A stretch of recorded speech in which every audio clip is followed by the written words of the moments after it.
Yeah, man. Oh, man. We might not be right on time, Damon, but we are always on time if you get what I'm getting at.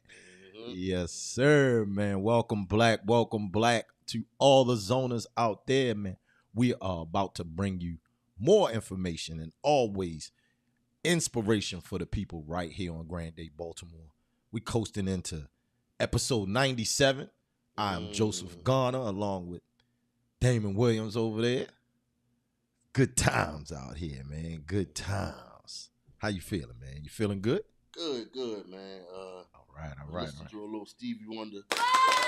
Okay. My Stevie Wonder, man, he had you over there sitting in the corner like Ghostface. You crying? You crying, yo? Then I turned on the new LL Cool J. I like that album. LL Cool J is hard as... Man, we missed it by one day. Hardball's birthday. But no. More important than that. One of our guys, turned 50 yesterday, Damon. Really? Yeah, man. Big shout out to Maurice Brown. Yeah. Wow. Yeah. Legendary. Old school friend out there, man. Big shout out to you, man. Happy 50th out there. They starting to roll in. Maurice. They about to start to roll in. His nickname is Maurice. Hey, white boy. Hey, white boy. And then what did that time on the bus at College Park, he was like, my name has been Maurice for 18 years, and you gonna try to tell me how to pronounce my name?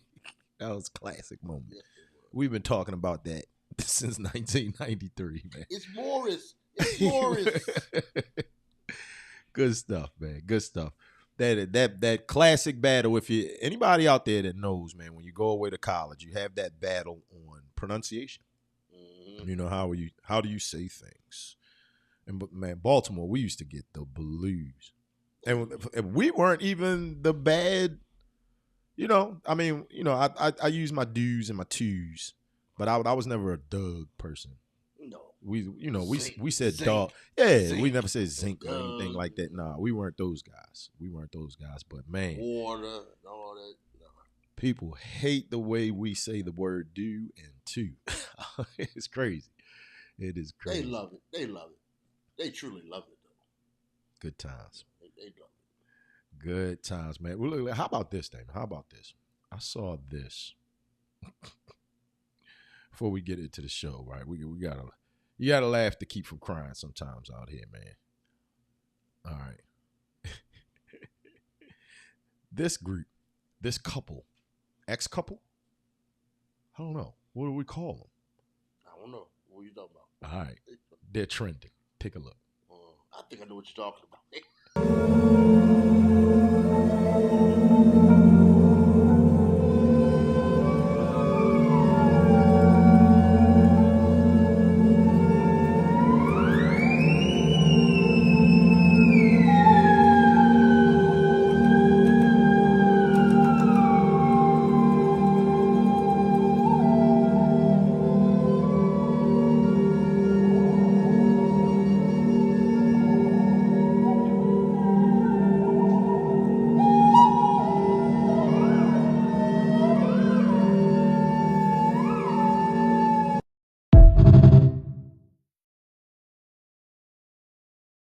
Oh, man.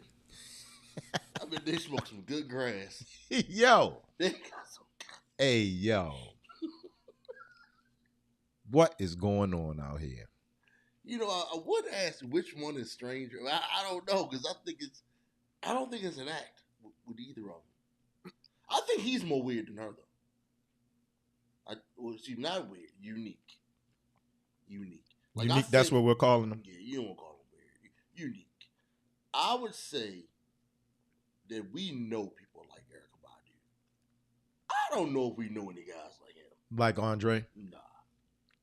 He is for when we were to interject our group chats in here, he's what Common wants to be. Right? In many ways. I would say Andre, well. Get your Jaguar right on out here. You better stop. I Hey, man. Yeah, Common was my favorite rappers. We'll go viral out here. Yeah. I think a lot of guys think that they want to act. They're kind of not weird, unique. But I think Andre's a genuine artist. he really is unique. I think he's a unique guy, like Q-Tip. I think Q-Tip just a different dude. I like how they captioned it co-parenting. I wish I was able to co-parent so peacefully. Man, it would be cool if their son was a musician and made cool music. Yeah. I mean, because sometimes it's in the genes. And, you see what went on with Will Smith and Jada Pinkett's kids. Even though, with my head back and forth. Yeah, well, I mean, Icon, the song Icon. Yeah. And Willow has a few songs.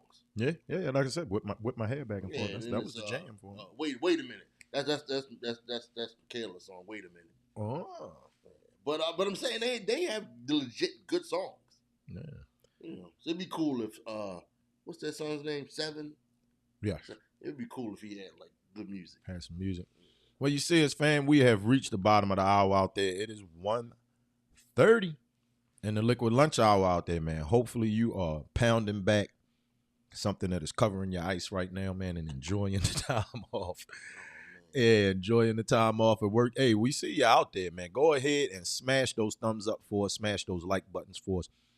It is 70 degrees. What's your favorite Erykah Badu song, real quick? What favorite Erykah Badu song?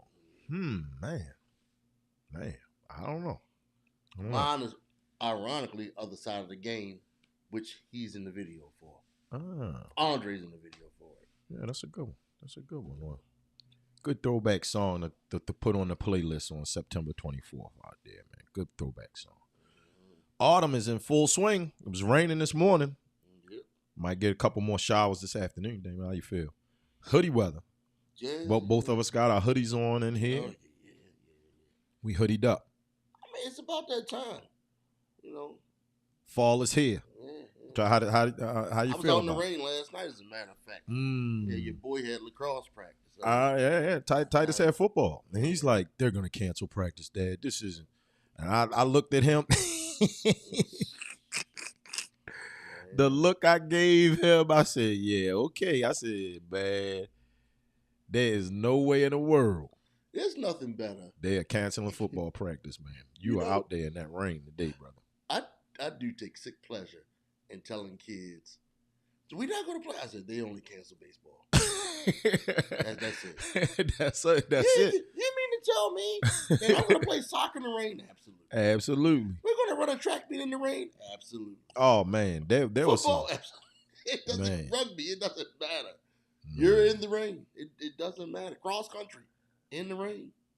Yeah, big shout out to my guy Pass Rush Bay out there, man. He's football fall weather. He's a no shirt. Well, I mean, he has the shirt on, but it's no long sleeves.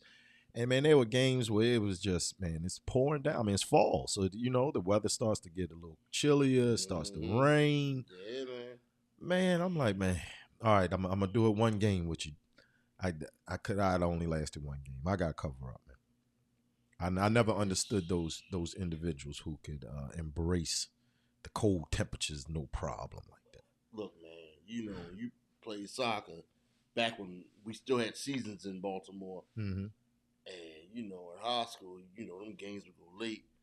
And the ground would be rock hard. The grass gets hard, you know what I'm saying? The grass gets hard and the dirt's hard. Yeah. And we weren't allowed to, put on sweatpants and that kind of stuff. So you wore your uniform.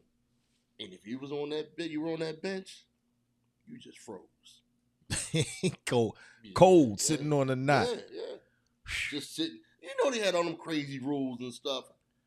You talk about crazy rules, bizarre world stuff. I don't know if it's a crazy rule or not, but you got to stay uniform no matter what. Yeah. Titus got in trouble because he was missing one of his game socks. I was like, man, your coach got NFL sock rules, man. You got to have on. Everybody got to have on the same thing out there. Now, like leaving your helmet on, like stuff like that. They have homecoming for Pop Warner. How you feel about that one? I don't have a problem with it. We for baseball we don't would you have leave something for the later experience, right? We had opening day for baseball, so Okay. it was like it's their homecoming week this week. It's similar. Like, I would say it's similar to opening day for baseball. The team isn't even. The team isn't even part of a school. It's just it's a rec team. It's rec football. I mean, you did do stuff like that. They do stuff like that for different leagues. They may call it. I'm being a curmudgeon. Am I being a curmudgeon? You are. I think you are because you figure like. I mean, I don't know. It's been a million years, but like I said, for baseball, we'd have opening day, and opening day, you would take your pictures. Like somebody from the Baltimore Orioles may come, and you get baseball bat and gloves, and they grill hot dogs and all that stuff. Like the Baltimore Terps, they do something like that. Okay. So no, you are being a curmudgeon. All right. My bad. I mean, it's kind of like you're playing real homecoming. Okay. So it's like you got something to build up to. So then you get a real homecoming when you get to high school. So and college, All right. Well, we got a lot to talk about, man. Well, so we're gonna take a quick break, man. When we come right back, right after our little liquid pause here, man. Damon and I, we talking Colorado. We haven't talked Deion Sanders yet this year, right? And then we Ravens recap. Man, a lot of crazy stuff about those referees out there, and then. Man, stick around, fam. The later conversation on the show, it's gonna be some good stuff, man. We're talking interning. If you seen what's trending about the Nike CEO out there, and as well as Polo's new creative designer, good stuff. We'll be right back.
Oh, fam. Look at it. You see it up on the screen right there, man. Deion's back at it, Damon. Back at it. He's back in the win column right there, man. In dramatic finish, Damon. Colorado's Shedeur Sanders threw a 43-yard Hail Mary to LaJohntay Wester as time expired, sending Saturday evening's game against Baylor into overtime. Colorado then sealed the victory, 38-31 with the win. When Trev, excuse me, goodness gracious, man. I know, right? Jeez, pardon my pig. That's your liquid lunch. That liquid lunch is coming back up. When Travis Hunter forced a fumble at the goal line, Damon, preventing a Baylor touchdown. All right, now fans stormed the field after that, but officials had to review the play and before confirming that the Buffs had the victory. But after that, it was clear. My man got it, part of that headache gang out there. They got popped upside the head, man, and kicked that thing out, man. Now, the win marked a triumphant return to the Big 12 for Deion Sanders and his Colorado Buffaloes, man, in a thrilling, rain-soaked game. It was raining, and they took it to overtime. Shedeur finished 25 of 41, 341 yards, had 2 touchdowns out there. Travis Hunter, Damon. Woo. That's a handsome day. That young man is special, though, man. He had 7 receptions for 130 yards, and then he had the game-winning forced fumble out there, joint, man. I disagree with y'all on that, though, right? What's that? I don't think you should. I don't like him playing both ways. No, he's the man right now. I don't like him. Oh man, he's. This is the next level at this point, man. You know. If I were Travis Hunter Sr., You would shut it down? That wouldn't turn me on. That would, like, if I came to that program and he was like, hey, Dad, you know they're gonna let me play both ways. I'm like, yup, and that's the program I don't want you at. Because you're doubling the chances. It's all fine and good when it's working. You know what I'm saying? But you're not gonna do it on the next level, and you're basically risking injury. You know what I'm saying? Well, I mean, Travis is saying that's his motivation. He wants to prove all of the naysayers wrong and say that he can do it both sides. Hey, look, they saying in the chat right now, they saying let him play, man. Let the kid go out there and ball, do his thing. Exactly, because he ain't their son. We ain't straight watching. I'm saying if I was his father, I would say, man, look, no, we ain't putting you out. Do that when you're in the pro. You want to prove you can play both ways, you can do it. Do it in the pros like Deion did. Deion has special packages where he went out there on offense. I remember in the Super Bowl, he caught that deep ball in the Super Bowl that one time. Man, he damn near getting his son killed out there. So. Deion, like playing special teams, I don't really consider that going both ways. He was just, he was fancy, so it was like. No, Deion would play wide out sometimes. No, I know, but like not the way that Travis does. Because that's the only place he could do it. What other program would let him do this? Nah, we got Marcus Jones in the chat. He said he would let his son do it any day, man. He said he would let his son do it, man. There you go. We looking at that kind of money. I'm like, look, just because you can do it don't mean you should do it. Don't mean you should. I look at it as a case all of that. All right. So hit in Travis's defense, fam. In Travis's defense, y'all. You know we got the receipts. All right. Check this one out. Here you go, Damon. That's for you.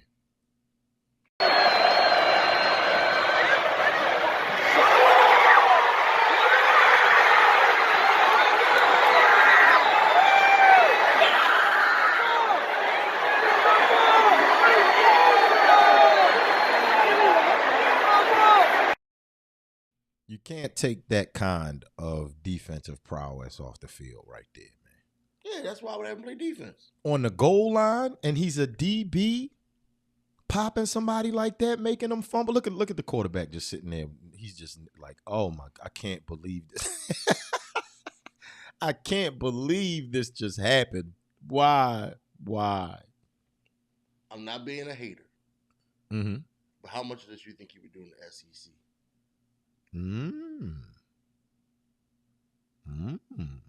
Gotta give him a chance. Do you believe he can play both ways like this for Alabama, LSU? Well, this was their first game back in the Big 12 here. So, do you think? I'm asking. Like, do you think he could do this for Alabama? We would have to give him the chance to see if he could do it. I don't believe Alabama would let him do this. You wouldn't know. I don't believe they would let him play both ways. They wouldn't let him play both ways? No. I don't. Look, like I said, clearly he's a physical specimen, clearly. But it's cool. Like, hey, it's not my money. It's great to watch. But even my son, I'm like, Ocho Cinco was saying when he gets drafted, you want to get the wide receiver money. You're going to get more money as the wide receiver than you are as the DB. Yeah.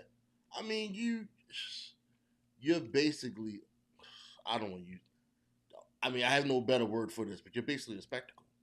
That's what you are. But that's, his coach played multiple sports. Deion Sanders was a spectacle. Yeah. But Deion Sanders already made his money. Deion Sanders is in the Hall of Fame. Well, let this young man do his. He's trying to get to where Deion is. So I wouldn't be a spectacle for Deion while I'm trying to get, hey, man. Like I said, ain't my kid. But that's what I would tell my son. Like, look, man. Look, I'm sorry. Maybe here and there. You know who else? Every game? Nah. You know who else is a spectacle, man? Them dirty birds. The rat birds are back in the building, man, with another victory, man. Go ahead. Let's go. Let's get ourselves out of that loser column. Back where the winners belong, Damon. Lamar Jackson, Derrick Henry, smash mouth football, straight pounded it down Dallas's face. for a good time on Sunday. And the primetime game, Tom Brady had the game. So you know Lamar was going to do his thing because Tom Brady is his favorite quarterback, man. So you already know. I hate that. I kind of like Tom Brady doing commentary. I hate that. I like that. I'm just waiting any moment now for him to cuss or drop the M-bomb onto it. It just sounds it's coming. It's coming any minute. I don't have him being that guy. Any minute now.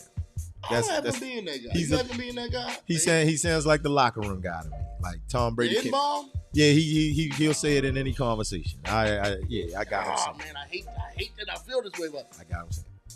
He strikes me as the white dude that will check the other white dude about. He strikes me as that one. Like he strikes me as he might put his hands on Joey Bosa. Like, hey, no, bro, we don't do that. You know what I'm saying? Like, well, hey, look, Lamar put his hands on a couple of people out there, Damon. Finished 12 of 15, 182 yards, 1 touchdown. Then he had 14 carries for 87 yards and a touchdown. Come on, man. And you see the stiff arm right there. You see Derrick Henry definitely putting his hands on somebody. They finally used him how all of the fans have been asking the Ravens to use them. Like, why would you get Derrick Henry and not give him 25 carries? Now he's 25 carries, 151 yards, 2 touchdowns. 2 of the runs were big, long runs when he boomed it. Like, come on, man. Come on. But you guys, come on, man. I gotta address the elephant in the room. What's that? We didn't feel good about this victory. We didn't feel good about it. They should have beat the hell out of Dallas. And they were beating the hell out of them. I mean, it's like they gotta stop playing around with these guys, man. It's a lot going on. If you follow, we reposted a lot of stuff on Twitter, man. If you follow Zone 16 Net, Zone 16 Network on Twitter, man, at Zone 16 Net. Well, I reposted a lot of stuff out there, man. It was a lot of wild stuff, bizarro world things, as we like to say here, Damon, going on. The Ravens, they gotta stop being conservative. They gotta you gotta beat the hell out of teams. I mean, obviously. Hey, now look. Despite all of that, right now, right, Lamar leads all quarterback in total yards through week 3. I got a question. You probably know this. He's doing his thing, man. What NFC team did he lose to? The Giants. It was the Giants. Yeah, man. Lost to Daniel Jones, so we're gonna get the right that ship. This year, he's going to go up there. He's going to beat Daniel Jones blind out there. He's never lost with NFC team. The only team How crazy is that? 21-1. How crazy is that? 21-1. You got you got Marcus Jones in the chat. He's saying he feels good about the win, Damon. Feels good about it. I mean, we feel good. I'm just saying, as I'm sitting there, I'm drinking my ice cold Heineken, and I'm like, I know they ain't about to lose this goddamn league. And then it was the bogus call. Oh, perfect segue. And then they score. And I'm like, come on, man, come on. And Tucker missed the field goal. I'm like, come on. Now there you go. That is a perfect way to segue into the next talk right here. What is going on with these officials? At this point, I mean, I have no affiliation to the NFL, so I can say it. They're cheating. They're like, you can honestly see them cheating in front of us. There's your phone going up. Look at it. NFL calling Damon. Like, don't you dare spill the beans about the script. The Dak play. And you see, look, Lamar reposted it there. Let me take that down. I got Marcus. They might find Lamar for his comments. Yeah, that's what I'm saying. Stop cheating us, bro. Lamar called out the refs to the camera, said they was cheating them. He dropped the joint on Twitter, on X right here. You see it right there. He said today, Kyle Van Noy found out, you can just, if you're about to go down for the sack and the safety in the end zone, I can just toss it to a lineman and get out of it. And they let them get away with that. That should have been a safety. It should have been safety, 2 points. The NFL owes the Ravens 2 points plus the ball at the beginning of the next game. I mean, hey, that's the only way to rectify the situation. How about this? Let's leave the whole hometown out of this. Only way. What about the fishy pass interference call? That was just awful. No, I mean that was awful. I'm saying with the Chiefs and the who was it they played on Sunday? They had some fishy calls with that. Yeah. Was the Falcons? Yeah, while they were on the road. Yes. I mean, it's a lot of funny business going on. A lot of funny money out there. Look, the NFL needs to get ahead of it. They got to do something. I mean, or just tell us it's fixed. just say it is wrestling. You're watching WWE right now. Just let us know so we in on it. Like, we rooting for the bad guy. You know what I'm saying? We didn't, only good guy we probably liked was Hulk Hogan. We like what they call the heel. The heel is the bad guy in wrestling. Yeah. So and the good guys is called the pretty boy, right? Yeah. They're clearly trying to set up Patrick Mahomes going back for the 3-peat. Clearly. That's in the script. That's in the script right now. It looks very scripted. It looks very scripted. Crazy stuff. I mean, we old enough to remember when wrestling was. They wouldn't admit that it was scripted. That it was fake. Yeah. We remember when Dr. Death slapped John Stossel. Was it John Stossel? Yeah. So is that what's going on? You see, look, they talking right there. Lamar said if it would have been me, it would have been a safety.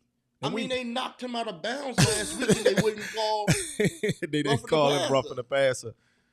But then here it is. Dak gets taken down on a tackle. As they call a bang bang play, boom boom boom. He goes down on the tackle, and it was 15 yards. They like him better. They come back, they throw the touchdown. But the other thing, and then was really bad right now. With technology, you have a lot of older athletes, like legends, who are on these podcasts. Yeah, they're talking about things that they felt was fishy. You got Dominic Wilkins talking about how he was pulled out of a game so that David Robinson could win remember when David Robinson won the scoring title? Yeah. You have God, now you got a lot of guys out there trying to establish narratives now. Yeah, I mean, you're seeing it more. I mean, you can go all the way back to Bubba Smith saying that. And this wasn't on no podcast, obviously. Yeah. Bubba Smith used to say that the legendary Joe Namath game was fixed. Ooh.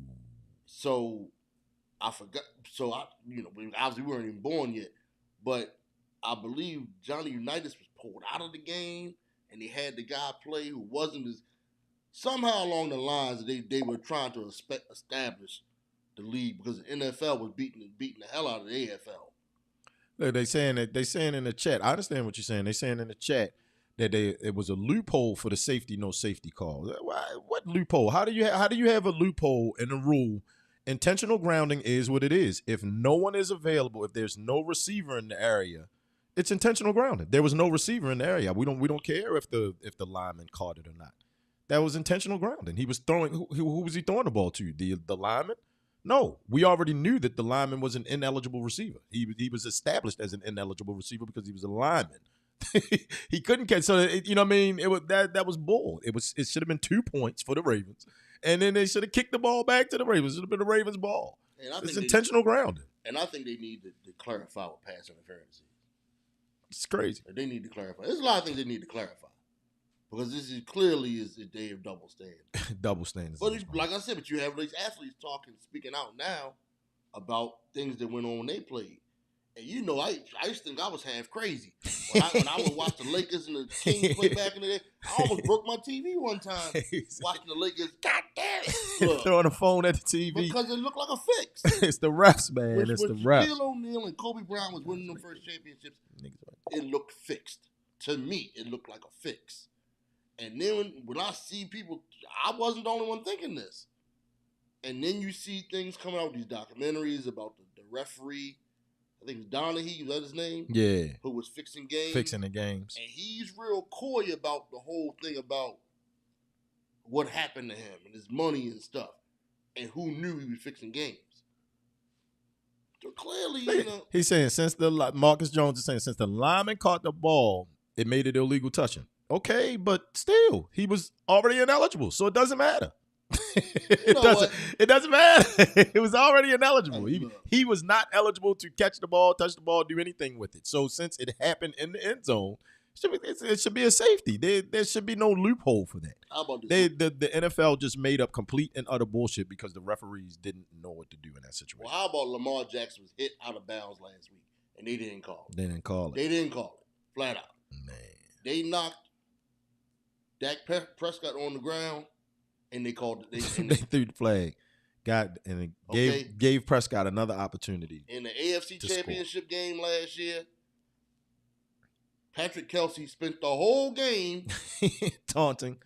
The whole game. They do something one time to him, they call it.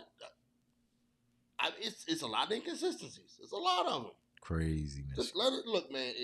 If it's scripted, just let us be in on it. Let us be in on it. People haven't stopped watching pro wrestling. They haven't. No, I know a lot of wrestling fans out there. That's what I'm saying. It has not stopped making a bunch of money. People still love it. So if you just want Mahomes to be a star, and just say it. Just go ahead and do it. It's sports entertainment. Well, we know who we want to be stars out here, man. Damon and myself. So go ahead, man. Smash that thumbs up right now. Right now is the time, man, for all those zoners out there that are in the zone with us during the liquid lunch hour. Go ahead, smash that thumbs up. Make sure you share this with all your peoples, man. Your fam out there.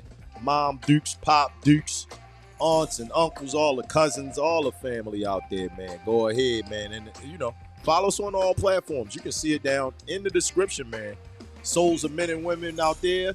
Zone 16 Network. We all over the place, man. Whether we're on X, whether we're on YouTube.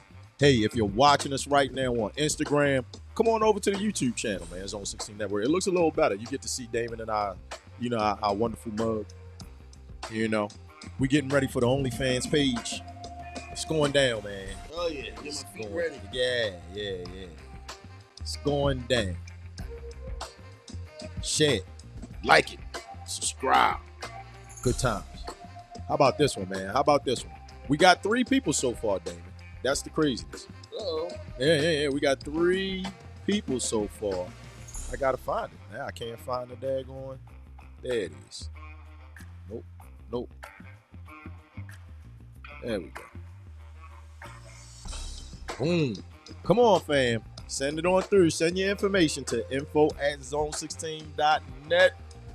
We want to see those headshots. We got more content coming for you, man. The fall is here. Wintertime is here. We cranking things up, man. We're going to crank things up all around on Zone 16, man. It's going to be a good time.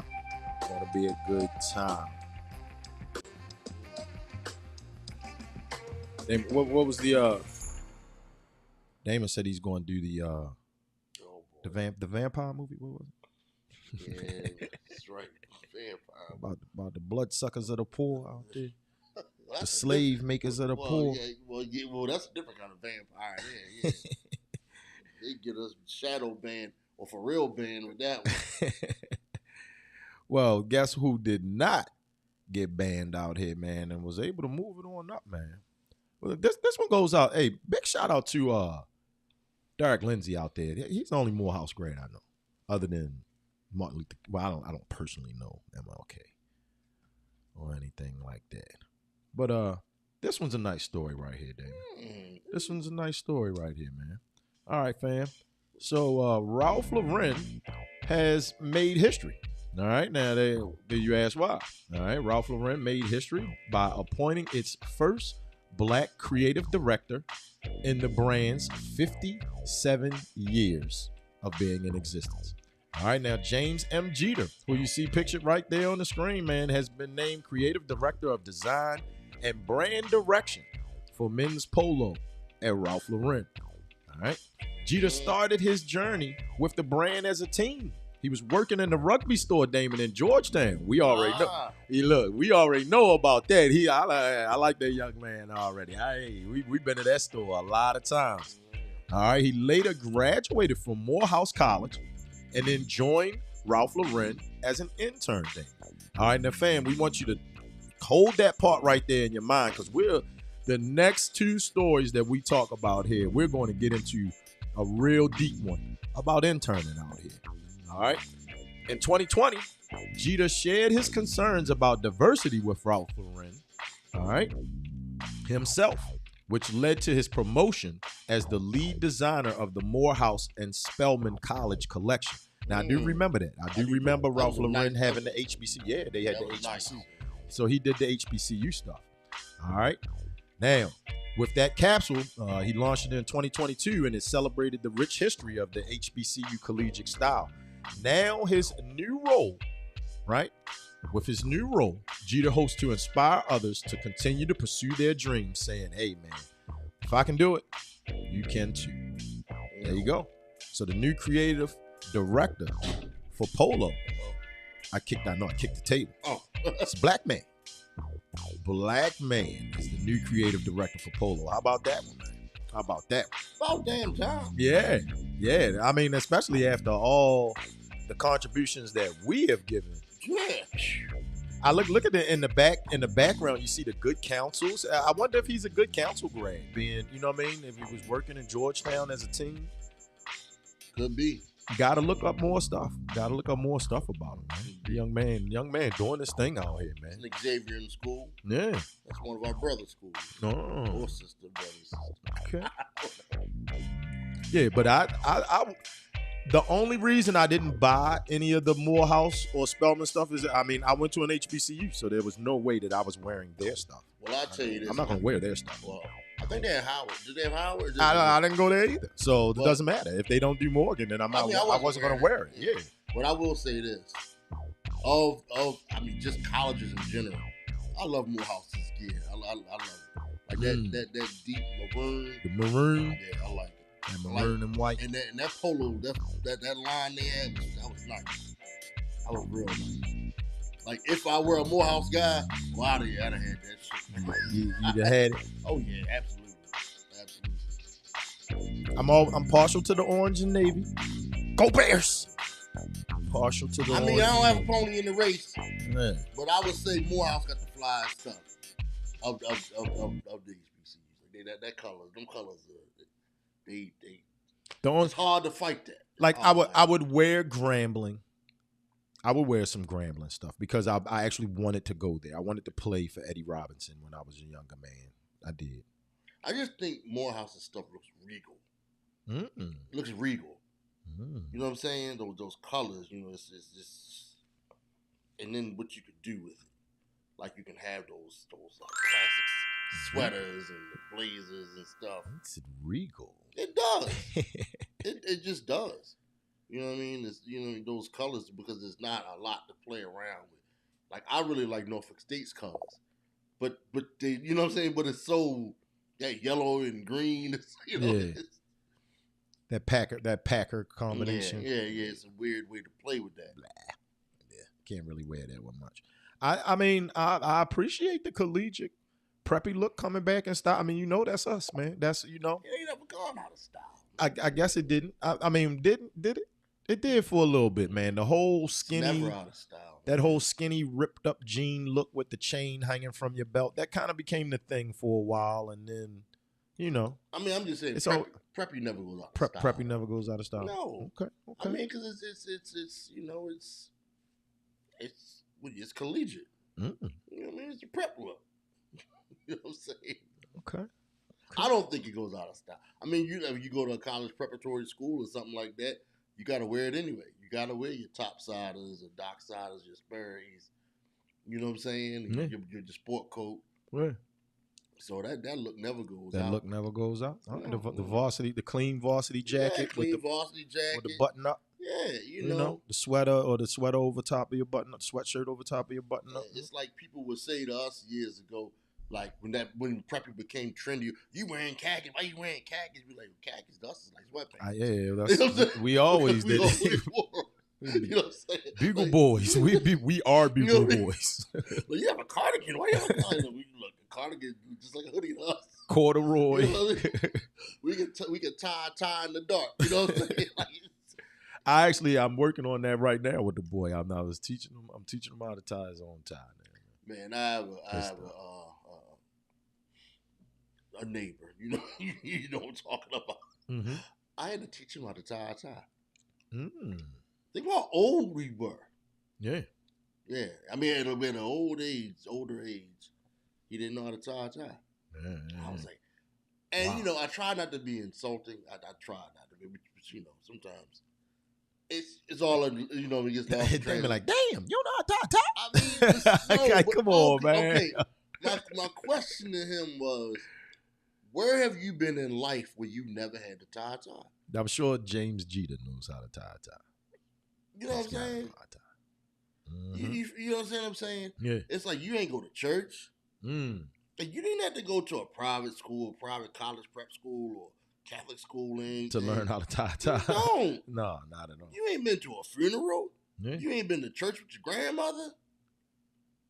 You know what I mean? Like how do you get to be 30-something years old and you don't know how to tie a tie? Fashion, man. Fashion. That ain't. It was just peculiar to me. It was peculiar. Yeah.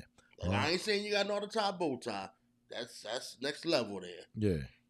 But a necktie, you can't. Yeah.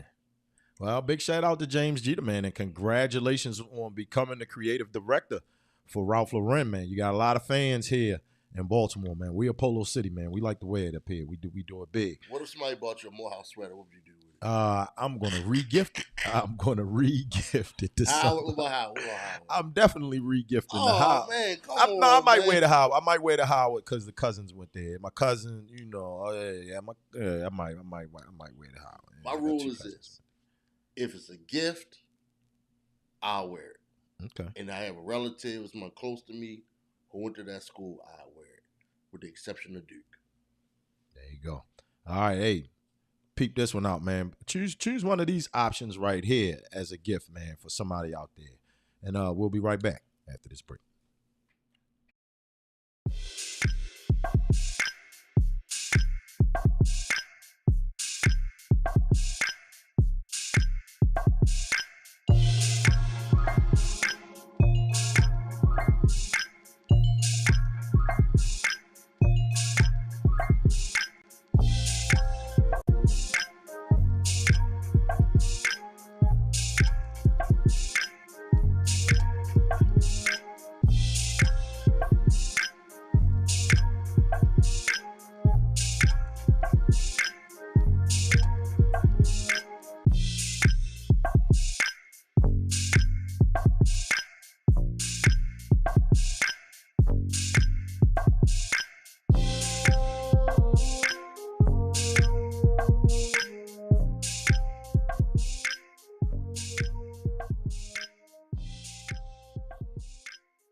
Oh, here's another one, Damon, for the people, man. There's a lot of fashion going on today.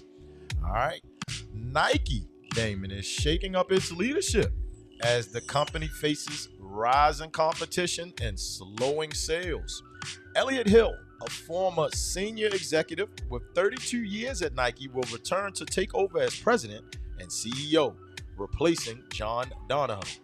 Hill, who previously served as president of consumer marketplace for Nike and Jordan brands, will step into the role on October 14th with an annual salary, they putting this money out there in the streets, of $1.5 million a year. All right, now, Nike shares rose 8%, man, following the announcement. So you better go back out there and grab your Nike stock because it was falling for a little while, right? Analysts are optimistic about the move, praising Hill's deep knowledge of the brand. Under Donahoe, Nike saw a rise in online sales and hit the $50 billion mark in revenue in 2023 during COVID and everything. But then he made some decisions that lost him roughly about $2 to $3 billion after that. So I think that caused him to have to get up out of here. And, you know, they're also dealing with the slowing Chinese market out there. Now, what you see up on the screen right there, fam, is this guy, Damon, 32 years ago, started as an intern. Wow. So there you go. He started as an intern, moved his way all the way up until he was president of at least the Jordan brand. And then now he's CEO of the entire company. How about that?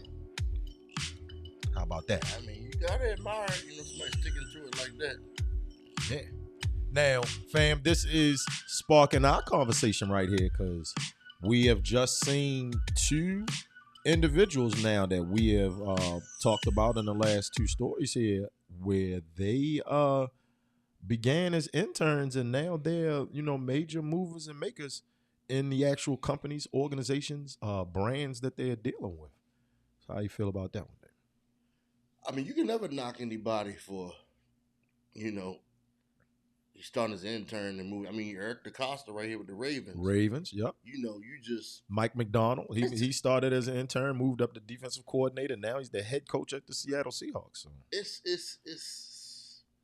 It's loaded. It's a lot to it because on one hand, you do know that some people are getting internships just because of connections. You know what I mean? Like I ended up interning at a TV station because of you. You know what I'm saying? Yeah. So, but at the same time, there's an internship I got in college that just because of where I was able to secure that internship. Yeah. So in that I got on my own merit, but then I got another one. I mean, I had my own merit also, but you was the plug. Yeah. I understand exactly what you're saying. Then I got hired, but I'm just saying, so the connections, definitely you can't leave that out. But at the same time, you can't knock people who you see and what is it, get out the mud. That's how they say it. That's clearly what he. That's clearly what. Let me make sure I get his name right here again. And you see with the young man Elliott Hill, and then the other guy was James Jeter. Man, you see your brother with Ralph Lauren right now. Yeah. So it's not like it can't be done. Sometimes it's about patience and it's about understanding that you not gonna make no money for that's us. Now that's where, because you brought up our own. Yeah, we can interject our personal anecdotes here. And that's where I made the mistake because we saw the power of the interning and how it got us on initially at Fox, working there. You know what I mean? And then from there, I was like, okay, I got my foot in the door. Boom. All right, Damon. Hey, boom. While I run in, hey, you keep your foot in the door. You know what I mean? Yeah. We should have kept it going. You know what I mean? We should have kept it going, bro. Because think of the people that we bumped into while we were at Fox and we didn't reach out, send them the resume. It's crazy. We can say it to the people now. I mean, hindsight is 2020, and I guess we're kind of thankful that we didn't go and work with them, but we got Russell Simmons information. You know what I mean? I could go over and pull the book out right now. You know what I mean? We had the phone number for the to get in contact with them to start interning when they came to the show. So much so that we were told not to go to certain parties. Yeah. That's a true story. Yeah. But even prior to that, like going back to when we were at Maryland. Yeah.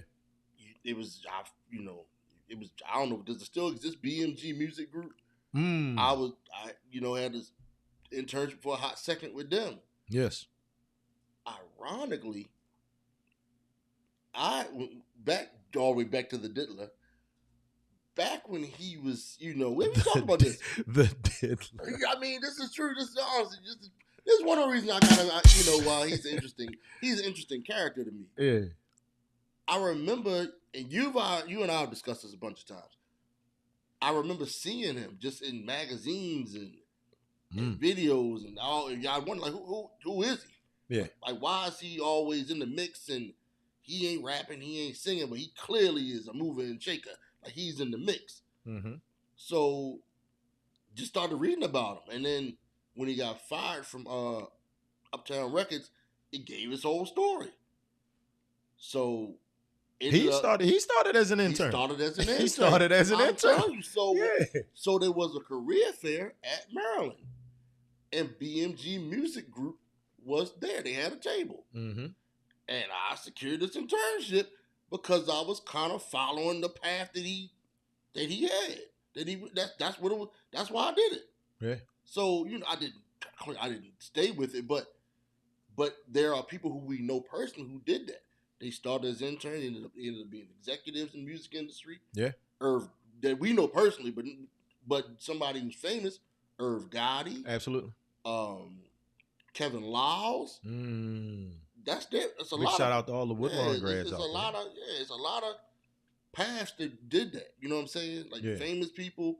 So you can never poo-poo on being an intern, but some people just they don't have the vision or they don't want to deal with being broke because being broke is real. Mm-hmm. You know, I mean, you're working for free. Yeah, you know what I'm saying. You 24, 25, and your buddies they secure good jobs, and you know what I'm saying, and you fetching scripts and you know what I'm saying. Yeah, you fetching scripts and listen to the taking shit off of you know what I'm saying the employees and higher ups. You know what I mean. So it's you gotta.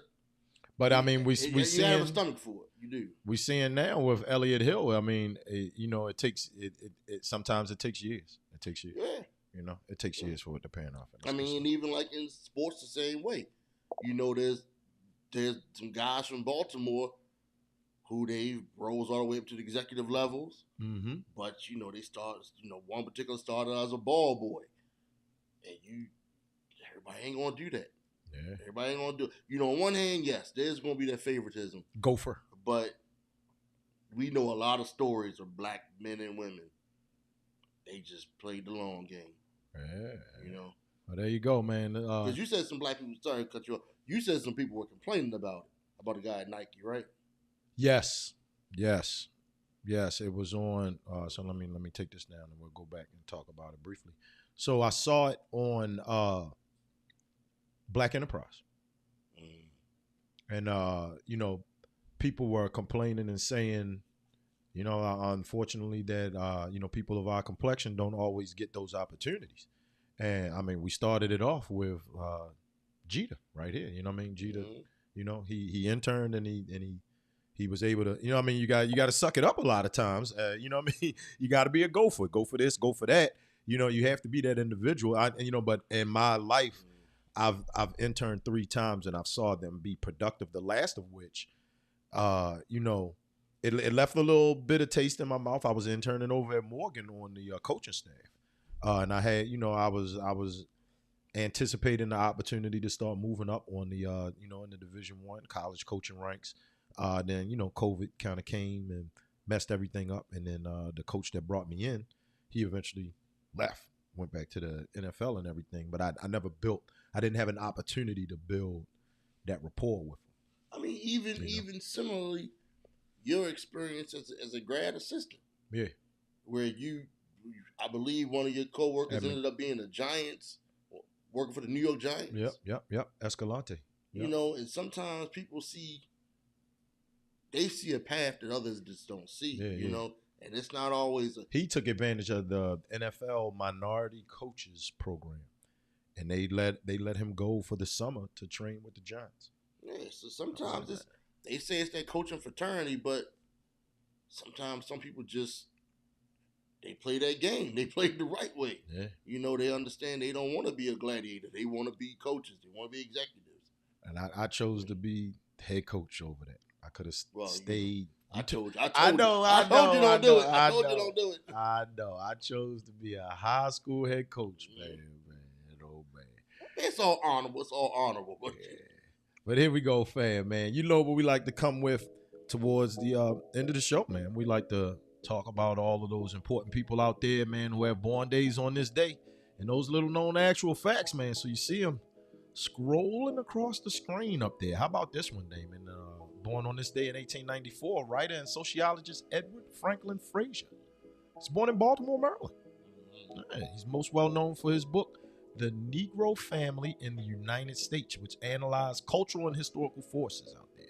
How about this one, Damon? In 1939, the lead vocalist for the group The Platters is born. Sonny Turner.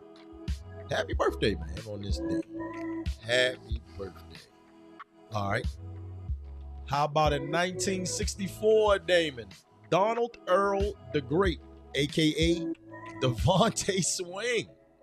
Happy birthday to Devontae Swing out there, man. Part of Jodeci R&B fame. Yeah. And then Mean Joe Green, Damon. Today is Mean Joe Green's birthday. Born Charles Edward Green in Temple, Texas. Pittsburgh Steel curtain fame out there. He might be one of the only Steelers out. Although I do like Tom. I'll root for Mean Joe Green. One of the most legendary commercials. Yeah, and then last but not least up here, man, we started it off with her, man. Born on this day in 1825, Frances Ellen Watkins Harper. Born also in Baltimore, Maryland, Damon. She is credited for introducing the tradition of African-American protest poetry. Yeah, so we got two famous Baltimoreans born on this day, man. Charm City residents doing their thing in history out there, man. Writing rhymes and poetry, books, you know? Good stuff. How about that? Good stuff, all right? You know any Platter songs?